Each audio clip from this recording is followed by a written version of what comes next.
అమ్మా చెప్పు, బ్రహ్మదేవుడు అమ్మవారికి వరం ఇస్తాడా లేదా? అమ్మవారు బ్రహ్మదేవునితో కఠిన తపస్సు చేసి నేను నా తెల్లని రంగును తిరిగి తెచ్చుకుంటా అంటుంది. ఆమె భక్తి చూసి ముచ్చటపడిన బ్రహ్మదేవుడు హిమాలయాల్లో ఉన్న మానస సరోవరం అనే సరస్సులో స్నానం చేయమని చెప్తాడు. అలా అమ్మవారు స్నానం చేసేటప్పుడు ఆమె నల్లటి చర్మం శరీరం నుండి వేరుపడింది.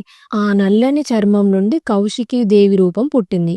కౌశికీ దేవి శుంభ నిశుంభుల రాక్షసులను సంహరించింది. ఆమె మా కాలరాత్రి. రాక్షసుల నుంచి దేవతలకు రక్షణ కల్పిస్తుంది. ఆ తర్వాత పార్వతీదేవి తన శ్వేతవర్ణం అందం తిరిగి పొందింది కాబట్టి మహాగౌరి అని పిలుస్తారు అమ్మవారిని.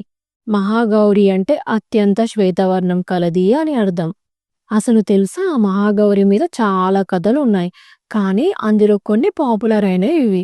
మరొక కథ ప్రకారం పార్వతీదేవి శివుణ్ణి తన భర్తగా పొందాలని ఆకాంక్షించి నారద మహర్షి సలహా మేరకు అరణ్యంలో అనేక సంవత్సరాలు కఠిన తపస్సు చేసి తన అచంచలమైన భక్తిని, శివుడిపై నిస్వార్థమైన ప్రేమకు ప్రమాణం ఇచ్చింది.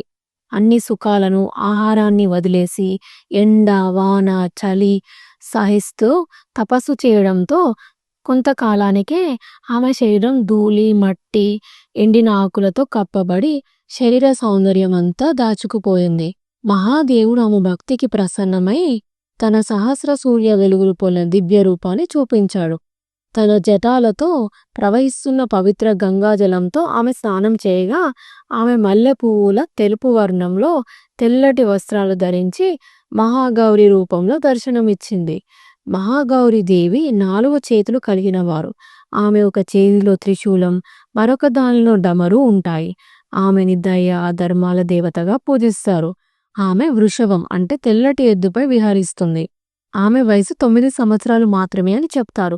అందువల్లనే ఇండియాలో అనేక చోట్ల కన్యాపూజ అనే ఆచారాన్ని చిన్నపిల్లల్ని పూజిస్తూ ఆచరిస్తారు. మహాగౌరి దేవి ఎల్లప్పుడూ తెల్లటి వస్త్రాలు ధరించి, తెల్లటి ఆభరణాలు ధరించి భక్తులకి దర్శనమిస్తారు. రామాయణంలో సీతాదేవి అరణ్యవాసంలో గౌరీ పూజ చేసి రాముని మీద తన భక్తి వ్యక్తం చేసింది. వివాహం ముందు సీతాదేవి స్వయంగా పార్వతీదేవిని ప్రార్థించినట్టు వాల్మీకి రామాయణంలో ఉంది. మహాభారతంలో కూడా అర్జునుడు యుద్ధానికి ముందు దుర్గా స్తోత్రంతో దేవిని ప్రార్థించాడు. ఈ స్తోత్రంలో నారాయణి, కౌశికి, చండిక అనే రూపంలో దేవిని స్తుతించాడు. ఇంకా మన పెళ్లిళ్లలో కూడా గౌరీ పూజ చాలా ముఖ్యం. పెళ్లి కూతురు పెళ్లికి ముందు గౌరీదేవిని పూజిస్తూ సౌభాగ్యం, శాశ్వత మాంగళ్యం, దాంపత్య సుఖం కోరుకుంటారు.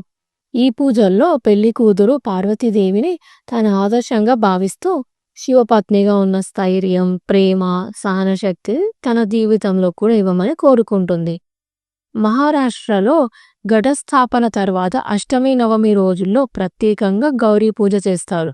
రాజస్థాన్ మరి మహాశక్తులు అంటారు కదా, వాళ్ళెవరు? రేపు చెప్తాను నానా. తరువాతి కథ కోసం మన ఛానల్ని సబ్స్క్రైబ్ చేసుకోండి. ఓం శ్రీ మాత్రే నమః.